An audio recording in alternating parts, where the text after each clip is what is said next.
Halo semuanya, kembali lagi bersama saya di channel Imanime Celebes, sebuah channel yang akan membahas tentang semua hal unik yang ada di Sulawesi Selatan dan masih banyak lagi.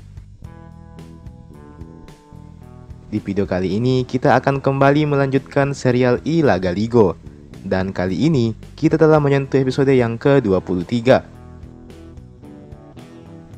Oke, sebelum kita memasuki pembahasan, seperti biasa, saya mau mengajak teman-teman semua buat yang belum subscribe, supaya bisa terlebih dahulu tekan tombol subscribe-nya, supaya channel ini bisa terus berkembang dan memberikan informasi, hiburan, serta wawasan kepada kita semua.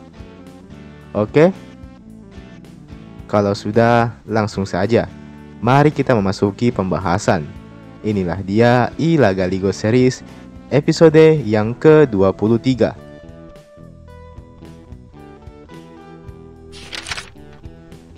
Perahu Tanete Manurung telah resmi merapat di wilayah kerajaan Tompotika.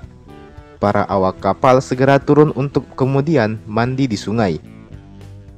Wajar saja, selama di laut mereka tidak pernah mandi selama berbulan-bulan.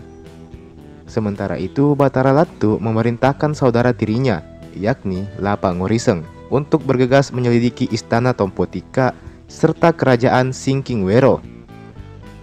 Batara Latu telah mengetahui sebelumnya bahwa Singkingwero adalah penyebab kehancuran kerajaan Tompotika. Maka bergegaslah Lapa Ngoriseng untuk melaksanakan perintah dari saudaranya tersebut. Di perjalanan, Lapa Ngoriseng sempat bertemu dengan seorang nelayan. Lapa Ngoriseng menanyakan di mana lokasi istana Tompotika dan kerajaan Singkingwero berada. Lapa Ngoriseng berlagak seperti orang yang tidak tahu menahu soal kerajaan Tompotika, tentunya agar tidak menimbulkan kecurigaan. Nelayan tadi sempat memperingatkan Lapa Ngoriseng bahwa istana Tompotika saat ini sedang kosong melompong. Hanya ada seorang pengasuh bernama Wetemamala di sana, dan bagian luar istana juga dijaga ketat oleh pasukan Singkingwero. Mendengar hal itu, Lapa Ngoriseng hanya tersenyum dan diberikannya sekarung beras untuk si nelayan tadi. Dan Lapa Ngoriseng pun langsung bergegas menuju ke istana. Dirinya nampak tidak peduli dengan para pasukan yang ada di sana yang bisa saja menyerangnya. Namun, semua sungguh di luar ekspektasi. Nampaknya, kedatangan Lapa Ngoriseng telah memancing sang penguasa Singkingwero untuk mendatanginya. Sebelumnya, izinkan saya untuk meminta maaf karena tidak mengetahui kedatangan tamu kami dari kerajaan Aliluwu, ucap La Tenrigiling kepada Lapa Ngoriseng. Keduanya bertatapan sejenak. Insting Lapa Ngoriseng telah curiga bahwa orang di depannya ini adalah dalang dari kehancuran Tompotika. Maaf Tuan, aku adalah kakak dari Batara Latu. Tujuanku kemari adalah untuk menanyakan pemilik istana Tompotika. Kalau saja kami bisa meminjam ruangannya untuk beristirahat, ujar Lapa Ngoriseng dengan senyum. Kalau mau beristirahat, maka beristirahatlah di istana Singkingwero. Istana kami jauh lebih megah dari istana Tompotika ini, balas La Tenrigiling. Terima kasih Tuan, tapi kami ingin beristirahat di Tompotika, bukan di Singkingwero, ucap Lapa Ngoriseng, kali ini dengan nada yang sedikit menantang. Untuk apa kau ke Tompotika? Kamu sendiri sudah tahu bagaimana kondisi Tompotika saat ini. Jika kamu hendak mencarikan jodoh untuk adikmu, maka ketahuilah, para putri Tompotika itu telah tiada.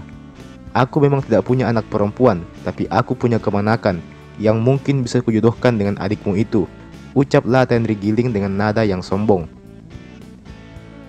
Kami telah berlayar selama berbulan-bulan. Kami sudah menaklukkan lautan, mengorbankan banyak tenaga dan waktu kami hanya untuk ke Tompotika.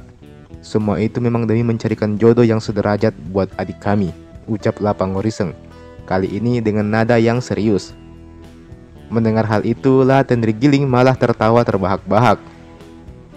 Untuk apa kalian capek-capek menuju ke Tompotika ini? Sekarang kerajaan ini sudah bobrok. Istana itu pun kini hanya menjadi sebuah museum buat pajangan saja.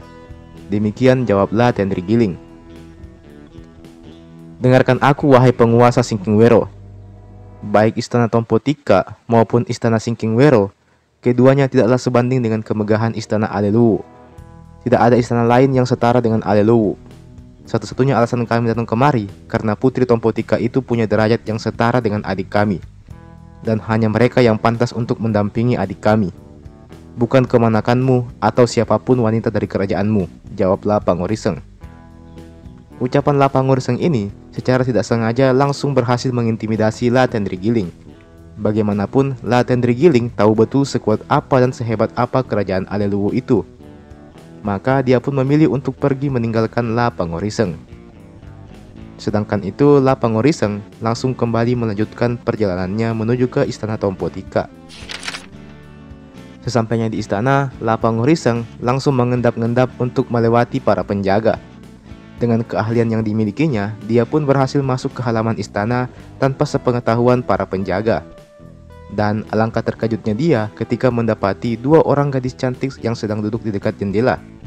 Bersama keduanya, nampak pula seorang pengasuh yang tidak lain adalah Wetemamala. Ketiganya nampak sibuk menatap jendela yang mengerahkan pandangan mereka pada lokasi bersandarnya perahu Tanete Manurung. La Pangoriseng mau tidak mau harus melamun terlebih dahulu. Ya, dia nampaknya sangat terpana dengan kecantikan dari dua orang putri Tompotika itu. Dia pun tak henti-hentinya memandang dengan tatapan berseri-seri. Meski begitu, La Pangoriseng ternyata masih bisa mengontrol dirinya. Segera dia sadar akan situasinya saat ini, maka dia pun segera menyelinap untuk meninggalkan istana tersebut. Dia harus segera kembali untuk menemui Batara Latu dan menyampaikan informasi yang dia dapatkan di istana Tompotika. Sementara itu, La Tendrigiling menceritakan tentang kejadian yang barusan dialaminya kepada istrinya, We Tendrijelok. Mendengar hal itu, istri La Tendrigiling ini langsung pucat pasi. Dia terdiam beberapa saat. Dia tahu betul betapa menakutkannya kekuatan dari kerajaan Aleluwu. Maka dipanggillah seorang Puang Matoa dari kerajaan Singkingwero. Disuruhnya Puang Matoa itu untuk meramal masa depan Tompotika. Dan benar saja, Puang Matoa tersebut menjawab bahwa putra mahkota dari kerajaan Aleluwu nantinya akan menikahi salah seorang putri dari kerajaan Tompotika. Tentu saja hal ini membuat We Tendrijelok jadi kaget. Dan belum juga selesai dengan keterkejutannya mendengar hal itu, We Tendrijelok semakin kaget ketika mengetahui bahwa kerajaan Aleluwu sekarang telah bergerak menuju ke istana Tompotika dengan pasukan yang sangat banyak. Maka hal ini pun sukses membuat La Tendrigiling maupun We Tendrijelok jadi terdiam 1000 bahasa.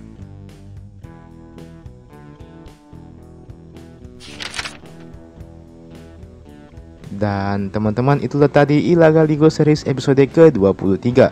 Kita masih akan lanjut ke episode-episode berikutnya, mungkin beberapa hari setelah video ini saya upload. Jadi teman-teman bisa stay tune terus di channel ini. Oke, jangan lupa untuk like ini video dan share ini video ke teman-teman yang lain. Dan jangan lupa juga untuk subscribe ke channel ini dan nyalakan juga lonceng notifikasinya, supaya tidak ketinggalan kalau saya ada upload video terbaru lainnya. Oke. Dan terakhir, terima kasih banyak telah menonton video ini sampai habis. Dan sampai jumpa di video berikutnya.